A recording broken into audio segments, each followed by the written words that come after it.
banyak manfaatnya. Mudah-mudahan anak-anak saya, sama saya ke depannya anak saya lah, adik-adik saya paling kecil pun dah tua dah. Itu saya tengok anak-anak dia lah.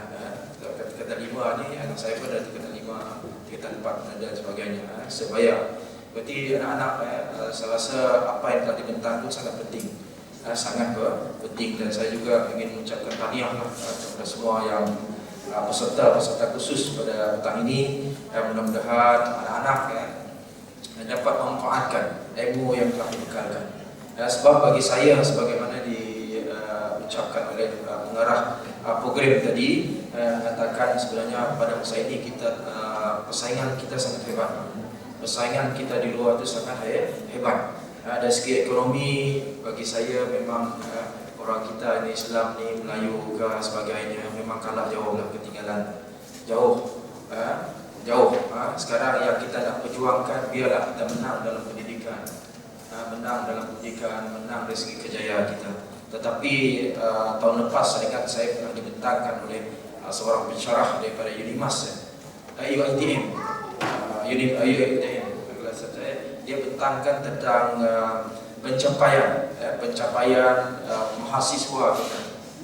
Daripada mula-mula dibentangkan daripada sekolah rendah, menengah, kemudian naik kepada mahasiswa.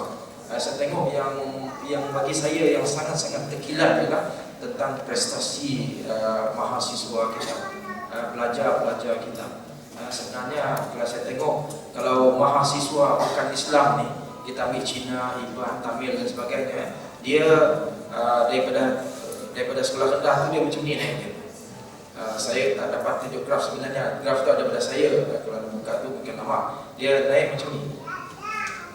Berarti makin tinggi pengajian dia, persekolahan dia, makin tinggi pengajian dia, masuk universiti dan sebagainya, dia makin pandai, makin cemerlang. Tapi kalau saya tengok graf kita orang Islam ni, tuan-tuan, anak-anak yang saya kasihi, graf dia macam ni. Dia cemerlang di sekolah rendah.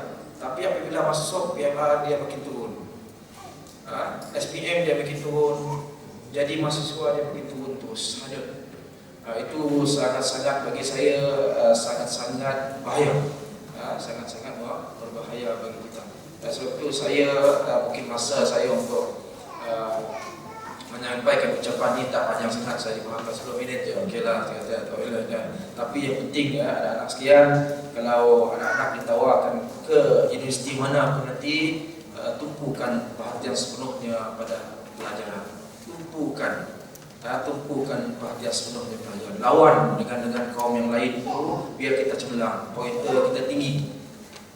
Sebab dari segi pointer pun saya bentang, orang Islam ni memang rendah lah, 3 poin berapa bawah, tapi yang sampai 3.5 ke atas, 3.8 ke atas, kebanyakannya anak-anak ialah kaum lain, bukan yang beragama Islam. Itu yang bagi saya sangat-sangat menakutkan kita.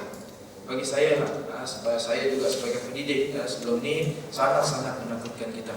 Sebab dah ekonomi kita pun dah kalah jauh tinggalan, tak boleh dikejar dah rasanya. Dibantu kerjaan macam mana pun tak boleh kejar. Pendidikan pun kalau kita tidak berhati-hati, anak-anak kalau tidak belajar bersungguh-sungguh, tidak mengambil kesempatan yang ada ini, bagi saya tidak mustahil pada satu masa nanti dari segi pendidikan, dari segi kejayaan kita pun, kita akan jauh ketinggalan. Boleh tanya misalnya dengan abang-abang kita ni yang dah menceburi dalam kejayaan di hospital, doktor, tengok ada doktor dan sebagainya. Kebanyakan doktor sekarang ni bukan orang Islam, betul tak? Itu mau mengakui atau tidak, kita tengok. Engineer sekarang ni, saya ingat kalau ikut graf tahun lepas tu dia ada. Orang Islam tu masih ada, tapi kalau doktor tu dah jauh ketinggalan kita. Dari segi keparan itu dari segi kejayaan dan sebagainya. Dari segi pendidikan agama, Sarawak masih sangat-sangat kurang. Sebab itu kalau yang di depan saya ni ada asas agama, ambillah agama. Ambil pendidikan agama, takhasus agama dan sebagainya. Biar kita sekarang sangat-sangat memerlukan. Kita bergantung pada semenanjung.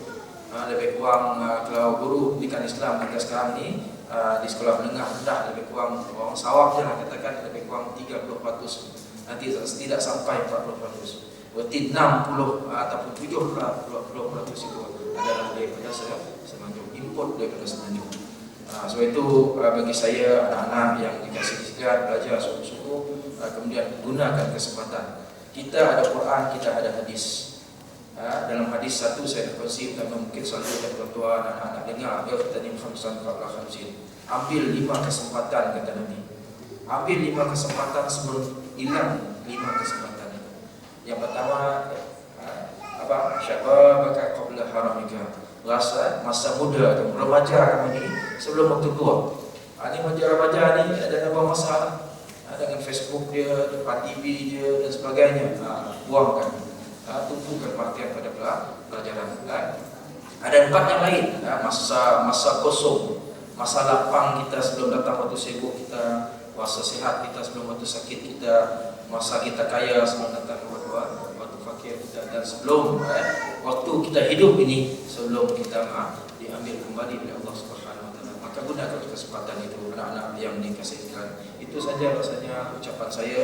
Terima kasih kepada semua, kepada penganjur yang sudi menjemput pengarah kami, Datuk Abdul Hadab, dan saya bagi pihak dia ingin mohon maaf kerana beliau tidak dapat hadir pada petang ini. Sekian, terima kasih kepada semua. Dengan ucapan tadi saya resmikan penutupan khusus lepasan ijazah 2014 ini.